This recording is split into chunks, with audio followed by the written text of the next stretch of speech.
Ranjith Ophir అనే ఒక pastor ఇప్పుడు ఫేడ్ అవుట్ అయిపోయాడు, కానీ ఒకప్పుడు బాగా ట్రెండింగ్లో ఉండేవాడు. ఆయన వేదాల్లో యేసు ఉండెను అని మాట్లాడేవాడు. అరే బైబిల్ని ప్రచారం చేసుకో, అందులో ఉన్న దేవుని వాక్యాలను చెప్పుకో, నీ గొర్రెల్ని నువ్వు రక్షించుకో. అదే మీ భాషలో చెప్పాలంటే ఇదే.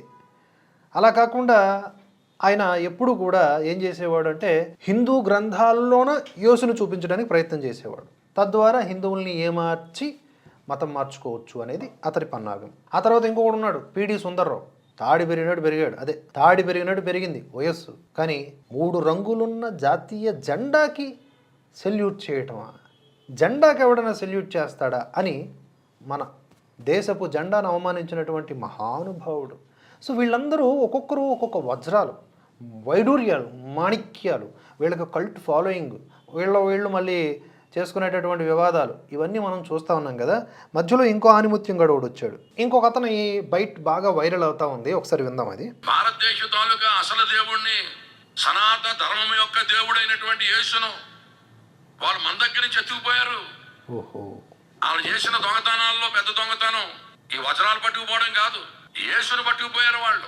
మనం ఆ యేసుని తెచ్చుకోవాలి ముందు. అంటే యేసు ఇంకా రాలేదనేగా, యేసుని తెచ్చుకోవాలంటున్నాడు ఈయన. అంటే సనాతన ధర్మంలోని యేసు ప్రభు వారిని బ్రిటిష్ వాళ్ళు ఎత్తుకుపోయారంట. బ్రిటిష్ వాడు తెచ్చిన మతం కాదంట ఇది. మరి బ్రిటిష్కి పూర్వం కూడా ఈ మతం ఉండాలిగా. సరే యేసు సనాతన దేవుడే అనుకుంటే వాళ్ళు ఎత్తుకుపోతే మీరంతా ఇక్కడ ఎందుకు ఉన్నారా? మీరు కూడా పోండి అక్కడికి. ఇక్కడేం చేస్తున్నారు? వీళ్ళు ఎందుకు ఇలా మాట్లాడతారో తెలుసా? ఇప్పుడు ఆల్రెడీ మతం మారిన వాళ్ళకి వీళ్ళు ఒక టాస్క్ ఇస్తారు. ఏంటా టాస్క్ అంటే, మీరు మాత్రమే మారు మనసు పొందితే ఎట్లా, మీతో పాటుగా అంటే ఎల్ఐసి, ముతూట్ ఫినాన్స్ ఇటువంటి వాటిల్లో ఈ పొదుపు సంఘాలు వంటి వాటి ఉంటాయి కదా, ఒకరి తర్వాత ఒకరు జాయిన్ చేసుకోవాలి, తద్వారా కమిషన్ వస్తుంది అన్నట్లుగా ఏం చేస్తున్నారు మీరు? మారు మనసు పొంది ఇంకొంతమందిని జాయిన్ చేసుకోండి, లేకపోతే లోపల పైన నరకమే అంటాడు. లేదా అంటే అంతకుముందు మతం మారకముందు ఏం చెప్తారంటే, నువ్వు మారితే, మారు మనసు పొందితే చాలు నీకు యేసు ప్రభువు వారు స్వర్గం ఇస్తాడంటారు, లేదంటే నిత్య నరకం అంటారు. కానీ మారు మనసు పొందిన తర్వాత 2 కండిషన్స్. ఒకటి, దశంభాగాలు ఇస్తూ ఉండాలి. 2, ఇంకొంతమందిని మారు మనసు పొందేలాగా చేయాలి. మారు మనసు పొందడం అంటే ఏంటి? హిందుత్వాన్ని విడిచిపెట్టేసి పూర్తి స్థాయిలో దాన్ని ద్వేషించి క్రైస్తవంలోకి రావటం.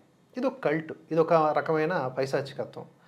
అలా కాకుండా తనకు నచ్చి ఒక మతంలోకి వెళ్ళిపోవడం రాజ్యాంగం ఇచ్చిన హక్కు. కానీ ఇలా మతాలు మార్చుకోండి అనడం రాజ్యాంగ విరుద్ధం. ఓకే, సబ్సెక్షన్స్లో ఉంటుందన్నమాట ఇదంతా.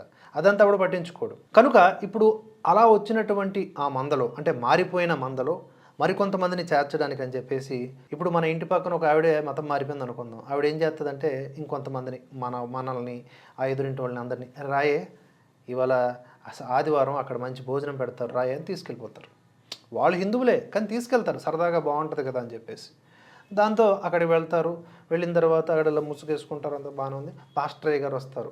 పాస్టరయ్య గారు ఎప్పుడూ చెప్పినటువంటి విషయాలే చెప్తే వీళ్ళకి అర్థం కాదు. కనుక సనాతన ధర్మం, యేసు ప్రభు అందులోంచే వచ్చాడు, ఇందులోనే ఉండేవాడు, ఓంకారమే యేసు ఆయను ఇత్యాది పదాలు వాడితే ఇదేదో మన సబ్జెక్ట్ లాగా ఉంది అని చెప్పేసి ప్రాథమిక దశలో దానికి ఒక ఓన్ చేసుకునేటటువంటి అవకాశం ఉంటుంది.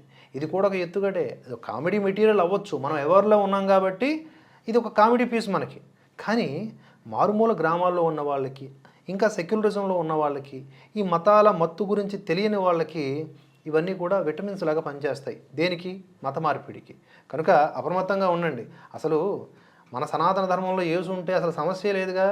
ఇప్పుడు మన దేవుళ్ళ పక్కన యేసు ప్రభువు వారిని పెట్టచ్చు, కానీ యేసు ప్రభువుని పెట్టుకుంటే మన దేవుళ్ళని తీసేయాలంటాడుగా ఈ సన్నాసి. సింపుల్ లాజిక్ కదా. మన ఏ దేవుళ్ళైనా సరే, మన ఆంజనేయ స్వామి కానీ, మన శివుడు కానీ, విష్ణువు కానీ, దుర్గమ్మ తల్లి కానీ, వాళ్ళని పెట్టుకుంటే మిగతా వాళ్ళని తీసేయాలంటున్నారా?